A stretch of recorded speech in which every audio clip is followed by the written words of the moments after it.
एक दफा एक गांव में एक औरत ने 3 बूढ़ों को अपने घर के बाहर बैठे देखा। वो काफी देर तक वहां बैठे रहे। औरत बाहर निकली और उनसे कहा कि मैं आपको नहीं जानती हूं, लेकिन मैंने देखा है कि आप यहाँ बहुत देर से बैठे हैं। आपको भूख लगी होगी, बराह करम अंदर आएं और कुछ खाने को लें। उनमें से एक ने पूछा, क्या घर का आदमी घर पर है? औरत ने जवाब दिया, नहीं।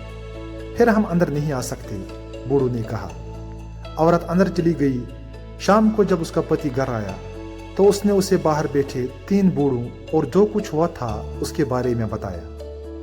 उसने अपनी बीवी से कहा कि जाओ और उन आदमियों से कहो कि वो अंदर आए और कुछ खा लें। वो बाहर गई और उनसे कहा, मेरे पति घर पर है, वो आप सबको दावत दे रहा है, बराह करम अंदर आएं और हमारे साथ खाना खाएं। उन्होंने जवाब दिया, हम इकट्ठे घर के अंदर नहीं जाती। जब औरत ने वजह पूछी तो बूढ़े आदमियों में से एक ने अपने एक दोस्त की तरफ इशारा करते हुए कहा, इसका नाम दौलत है।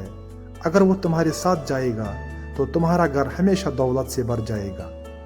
फिर एक और बूढ़े की तरफ इशारा करते हुए कहा, वो कामयाबी है।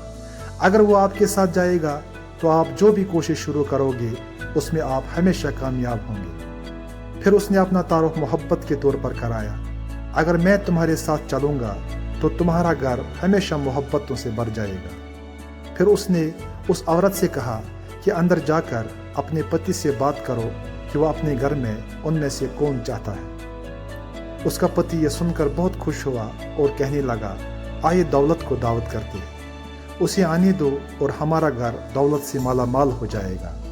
उसकी बीवी ने एतराज़ किया और कहा, हम कामयाबी को दावत क्यों नहीं देती? उनकी बहू ये सुन रही थी। वो उनके पास आई और मशवरा दिया, क्या यह बेहतर नहीं होगा कि हम अपने घर में मोहब्बत को दावत दें, तब हमारा घर हमेशा मोहब्बत से भर जाएगा। मियाँ बीवी राजी हो गए। औरत फिर बाहर निकली और कहने लगी, तुम में से कौन मोहब्बत है, बराह करम अंदर आए और हमारे मेहमान बने। मोहब्बत उठी और घर की तरफ चलने लगी। तभी बाकी दोनों भी उठकर उसके पीछे लग गए। औरत ने पूछा, तुमने कहा था कि तुम सब इकट्ठे नहीं हो सकते, मैंने सिर्फ मोहब्बत को दावत दी है, तुम सब अंदर क्यों आ रहे हो? बूढ़ों ने जवाब दिया, अगर तुम दौलत या कामयाबी को दावत देती तो बाकी दोनों बाहर ही रहते, लेकिन तुम चूंकि मोहब्बत को दावत दे रही हो, इसलिए वो जहाँ जाता है हम उसके साथ जाते हैं। दोस्तों, जहाँ भी मोहब्बत होगी, दौलत और कामयाबी उसके पीछे ज़रूर आएगी।